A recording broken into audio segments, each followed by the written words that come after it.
Cet événement nous indique quand cela se passe. L'arche dans le ciel est visible au moment où il y a un grand tremblement de terre. Cela correspond au jour de Dieu ou à la venue de Jésus. Révélation, chapitre 11, le verset 19. Et au ciel, le temple sanctuaire de Dieu a été ouvert. Et dans son temple sanctuaire, on a vu l'arche de son alliance. Et il y a eu des éclairs, et des voix, et des tonnerres, et un tremblement de terre, et une forte grêle. Nous pouvons remarquer qu'il fait partie du troisième malheur.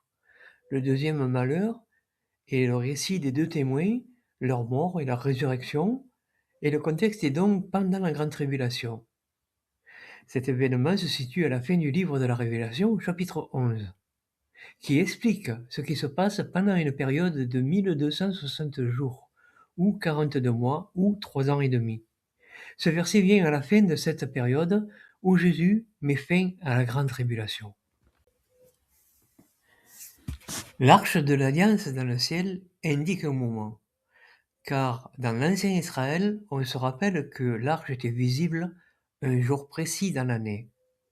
C'est à ce moment-là que le grand prêtre entrait dans le temple sanctuaire.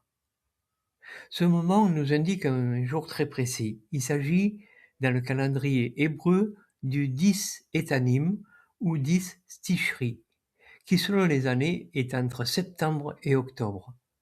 Pour cette année, il s'agit du 21 septembre 2026 à Paris.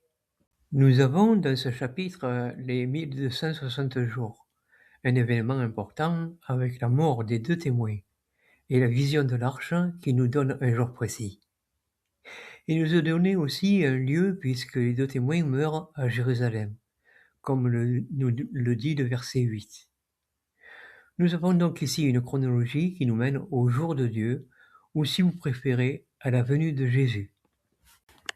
Les 1260 jours sont la moitié du temps que Daniel a donné, c'est-à-dire les 7 ans, la dernière semaine.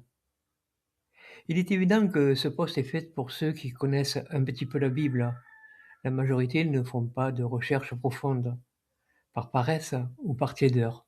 C'est pourtant les points importants puisqu'on nous demande de veiller. Comment faire appel à Dieu selon Romains chapitre 13 si on ne connaît pas le moment où il faut faire appel? Il y a beaucoup de versets qui se greffent sur ce chapitre 11. Il nous donne des renseignements très intéressants.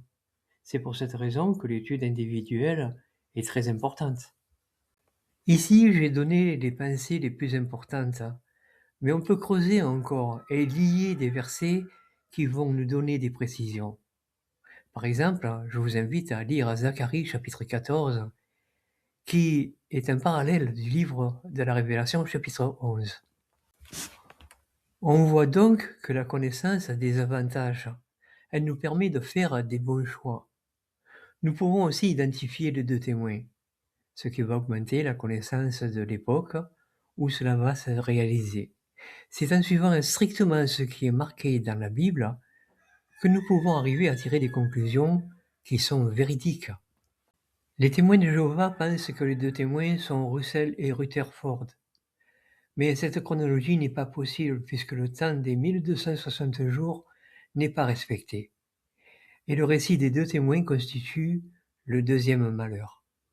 Il est dit aussi que le troisième malheur vient vite et cela ne correspond pas à ce qu'ils disent.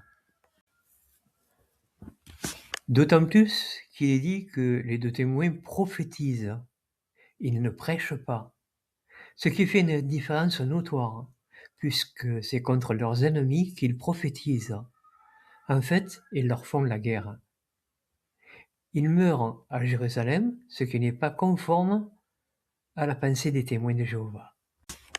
C'est pour cette raison qu'il faut faire attention et la recherche personnelle est plus sûre et fiable. La Bible nous demande d'avoir foi. Elle ne nous demande pas d'avoir la foi des autres. Chacun a sa responsabilité devant Dieu. Si vous arrivez à comprendre ce point, vous pourrez voir que Jésus a parlé de son époque quand il a dit que vous ne savez ni le jour ni l'heure, puisque le livre de la Révélation, chapitre 11, nous dit le contraire. D'ailleurs, le contexte où ces paroles ont été dites sont pour le 1er siècle. L'étude demande une attention particulière. Elle nous fait travailler la mémoire, puisque si on retient les versets, ce sera plus facile pour nous de les lier. Il faut se rappeler aussi que le cerveau est comme un muscle. Plus on le fait travailler et mieux il marche. Ce qui peut nous donner un avantage pour d'autres domaines.